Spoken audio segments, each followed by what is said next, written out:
Hello and welcome to episode 9 at the House of Dissent podcast.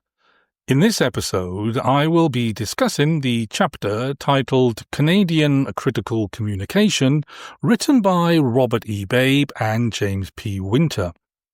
This is chapter 9 in Radical Mass Media Criticism, A Cultural Genealogy. One of the most exciting aspects of research into radical mass media criticism is discovering those voices who, for far too long, have gone under the radar. Or to put it more bluntly, have been largely ignored within the field of communication and media. It is therefore thanks to Robert and James that they introduced me and others to the writings of Harold Adams Innis, to which I am eternally grateful. Allow me to begin by reading a passage from their introduction on page 140.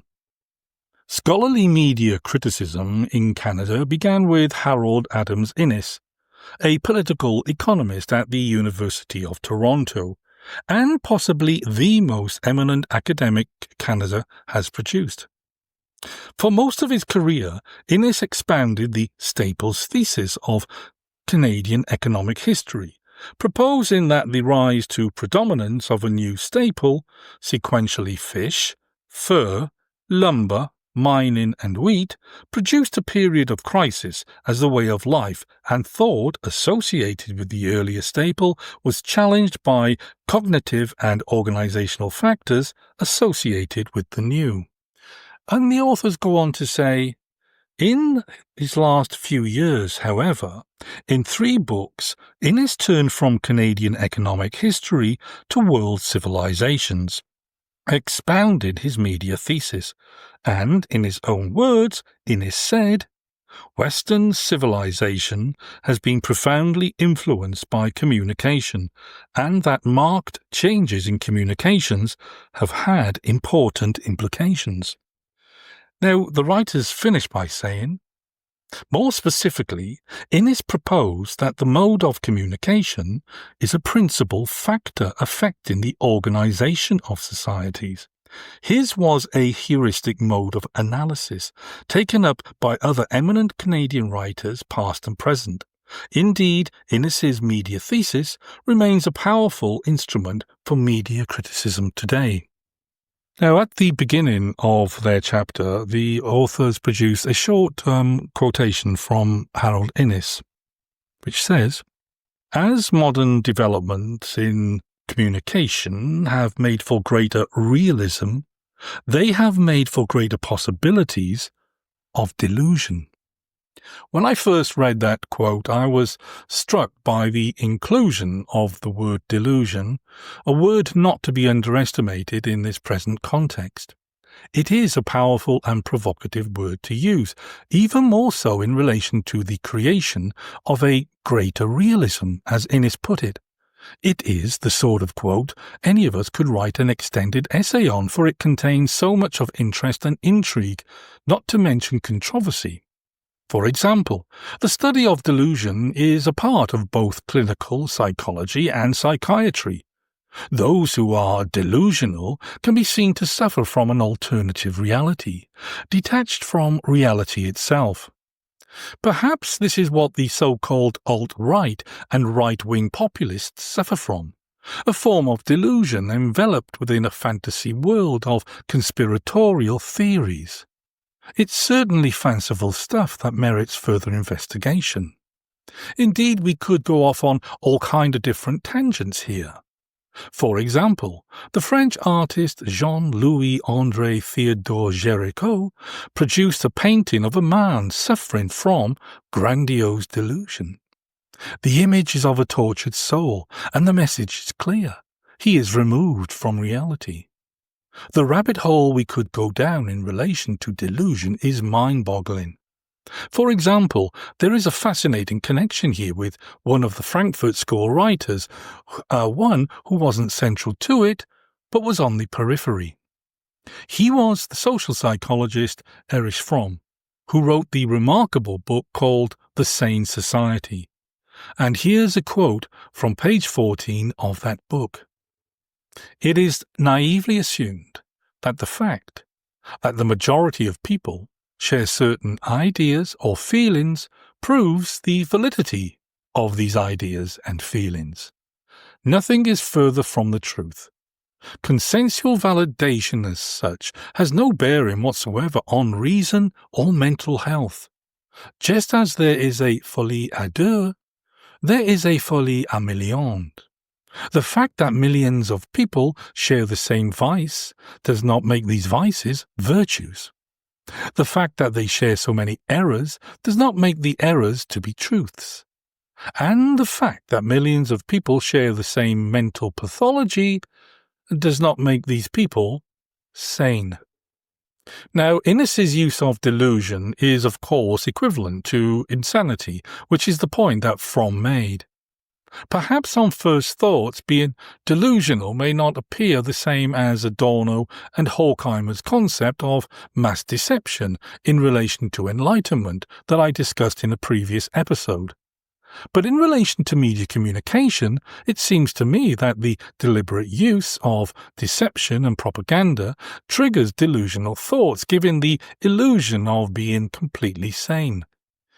In Romania in 2024-2025, people have been duped by TikTok influencers to vote in a presidential election for a man barely anyone was previously aware of. According to media outlets, in the months before the election, Calin Georgescu was polling at a mere 3 to 5%. One such influencer who set out to promote Georgescu is Cristina Horez, who lives in the city of Iași in Romania. And here's a quote from the BBC.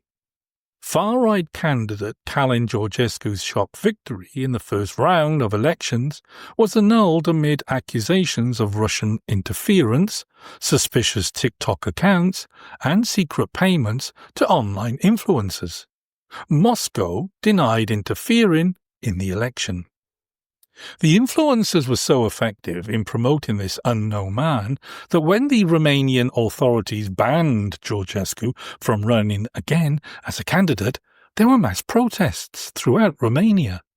They were convinced. This type of media influence is new, because unlike the period of which Innis and Fromm belong to, today the internet allows people like Horez, an ordinary citizen, to work on behalf of the foreign state. But the result is just the same. It is just that the technology makes it easier, and this is why I absolutely reject technological determinism in all its fallible forms. And this is why we should always remember that ideology is the persuasive force through communication networks. Throughout history, dominant elites have used whatever mode of communication is at their disposal to mediate ideological ideas. Once it was, as Innis said, papyrus, used by the Egyptians. Stone was used. Paper, then telegraph networks, radio, television, cinema, and now today the internet. But with the internet, things have got more complex, something I will explore in later episodes. Harold Innis was born in Otterville, Ontario in 1894.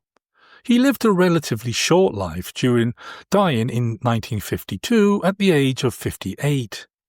It is fair to say that Innis remained for many years in the shadows of his fellow Canadian writer Marshall McLuhan, who will be the focus of the next episode. Innis's parents were strict Baptists who traced their origins to the English separatists in the 17th century. English separatists were also known as English dissenters, who held radical views in that they believed in the separation of church from state as vital to their beliefs. In Canada, the Baptist Church was central to many rural communities, and Baptists highly value both individualism and independence. As Max Weber argued in The Protestant Ethic and The Spirit of Capitalism, the traits of individualism and independence weren't simply moral beliefs, but they were also central to the development of economic capitalism. Innis's biographer Donald Creighton published his book titled Harold Adams Innis, Portrait of a Scholar in 1957. In his book, Creighton maintained that despite Harold Innis becoming agnostic later in his life, he never lost his sense of values that derived from his Baptist upbringing. Creighton also claimed that it was the simplicity of farm life as well as the Baptist upbringing that jointly influenced Harold Innis. And here is what Creighton said. The farm and the tight, strict Baptist community of which he was a part had made him. Creighton details how principled Innis was, so much so that Innis enlisted to fight in World War I against what he viewed as barbaric German forces. According to Creighton, Innis saw the Germans as a threat to Christianity and his moral convictions therein. Innis fought along the Lon Arras landscape, an area I know well, and he helped with the preparations of Vimy Ridge, where many brave Canadians fell. It is all fascinating backdrop to what Harold Innis would produce later in his life in relation to mass communication research. When Innis was fighting in the First World War, Karl Kraus was busy commenting on how the press helped to foment war. The war had a profound impact on Innis's thoughts, reflecting Kraussian thinking, although I'm not sure whether Innis was aware of Kraus's anti-war writings. Innis had witnessed firsthand the destructive effects that technology had in wartime, especially the media that were used to persuade people that the war was a just one. And it was this experience that led Innis to doubt the existence of God and in turn to question his Baptist faith. Interestingly, in 1947, Harold Innis spoke openly about his fears of becoming a colony of the US. And here we are, 78 years later in 2025, with President Trump, who has stated on many occasions that he is seeking to turn Canada into the 51st state of America. Back in 1947, during the Cold War, Innis argued that it was American mass advertising, which for him was a form of propaganda, purely to promote consumerism that was destabilizing Canada. Innis's beliefs influenced Creighton greatly, with the latter espousing Canadian nationalist ideology. Innis had warned against the march of American imperialism into Canadian space. The Americans in turn saw the statements of Innis and Creighton as proof of their anti-Americanism. In sum, both were viewed by the Americans as radical subversives. But the point had been made by Innis. It was the power of the mass media and communication networks controlled by American business which threatened Canadian democracy.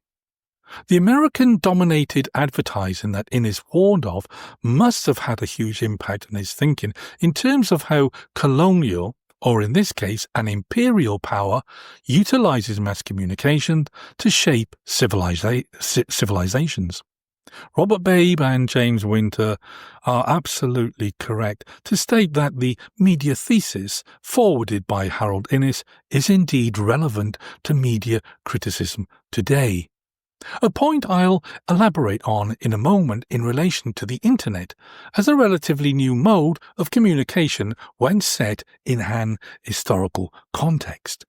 But firstly, allow me to read another extract this time from page 142. Power and control enter Innis's media communication thesis through the term monopolies of knowledge. Innis painstakingly showed how, for example, the shift from stone in ancient Egypt to papyrus coincided with a shift in power from an absolute monarchy to a scribal class. Equally, there was a shift from an emphasis on the continuity and mythic knowledge to science and secular learning.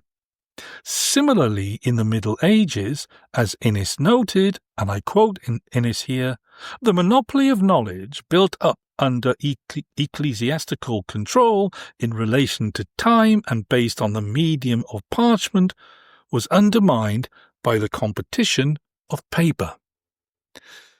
Allow me to elaborate on the monopoly of knowledge mentioned in that extract because it is extremely interesting in relation to the internet, network communities, social media, and mainstream media broadcast corporation in terms of the hegemony of ideas.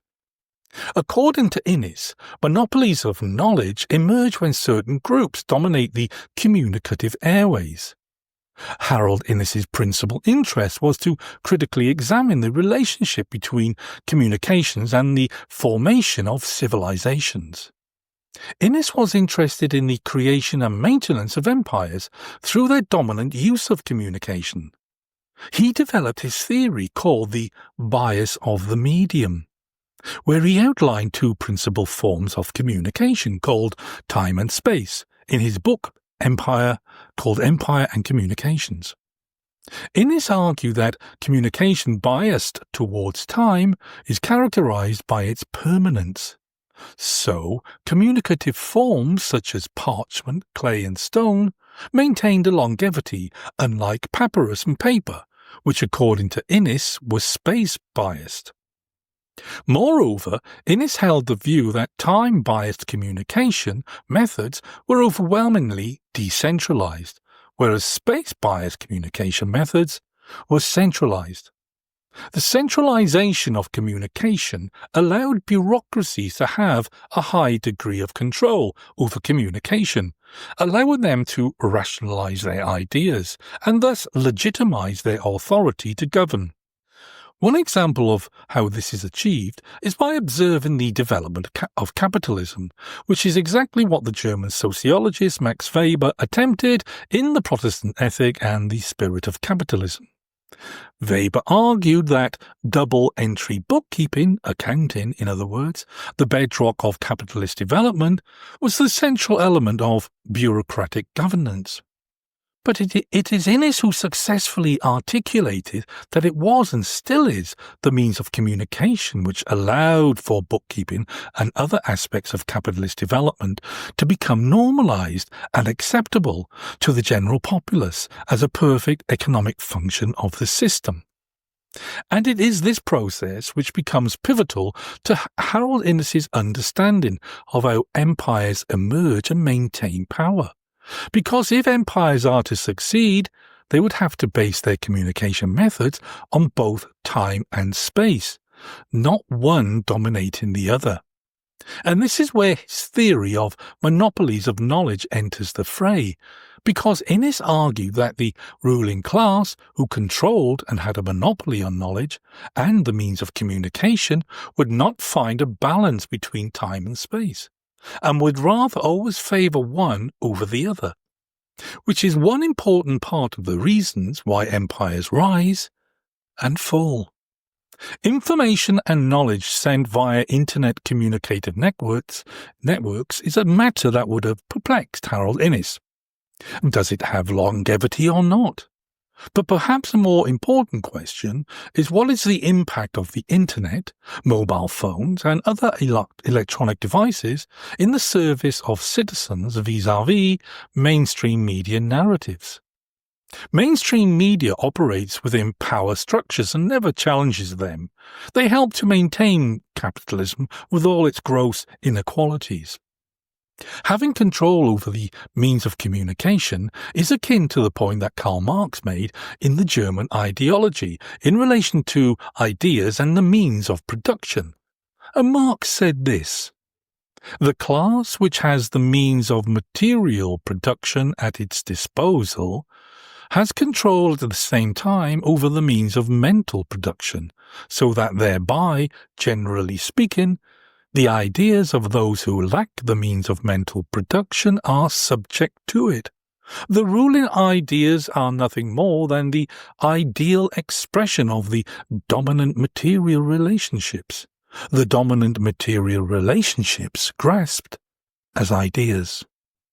Students of Marxism will be more than familiar with what is one of the more common known quotations from Karl Marx.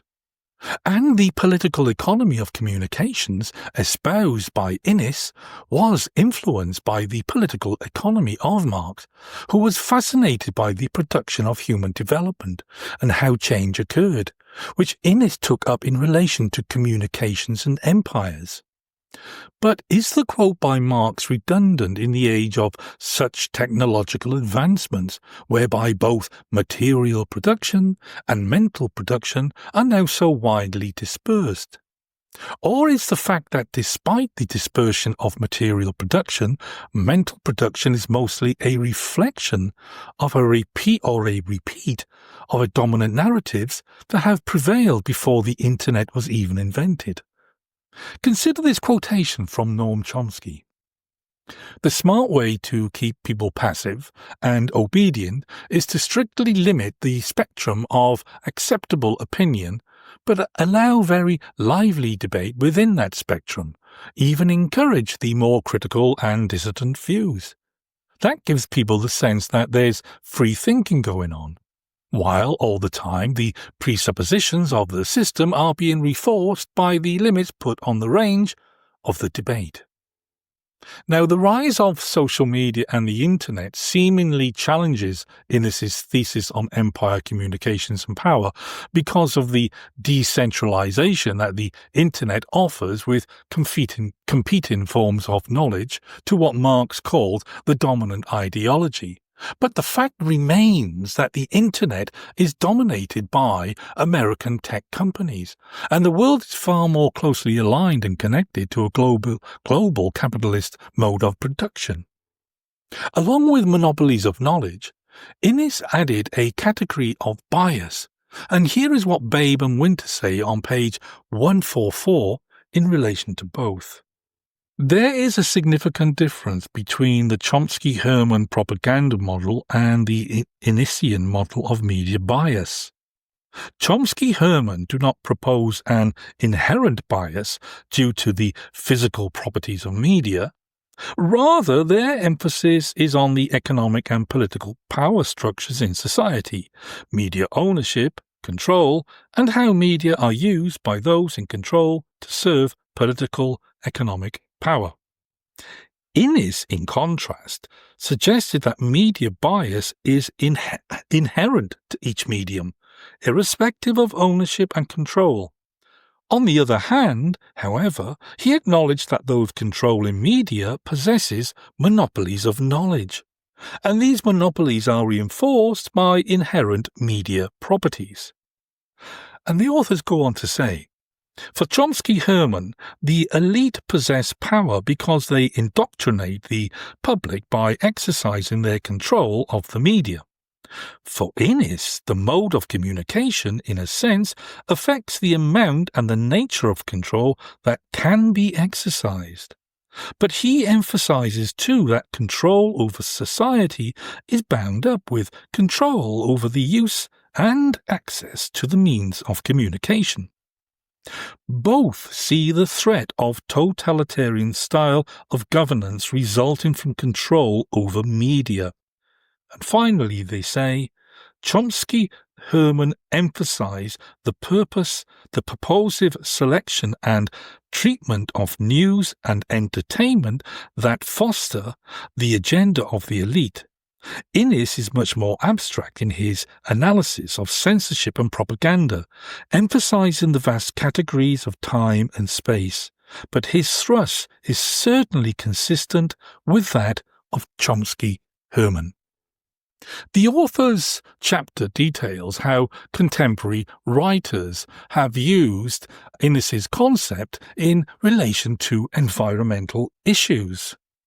And one such writer is the Canadian scholar David Suzuki, and here's what the authors say in relation to Suzuki on environmental issues on page 145. The Innisian dialectic of time-space in the context of communication media has been adapted and applied by David Suzuki to buttress his ecological thought. Suzuki previously was a practicing scientist, a geneticist.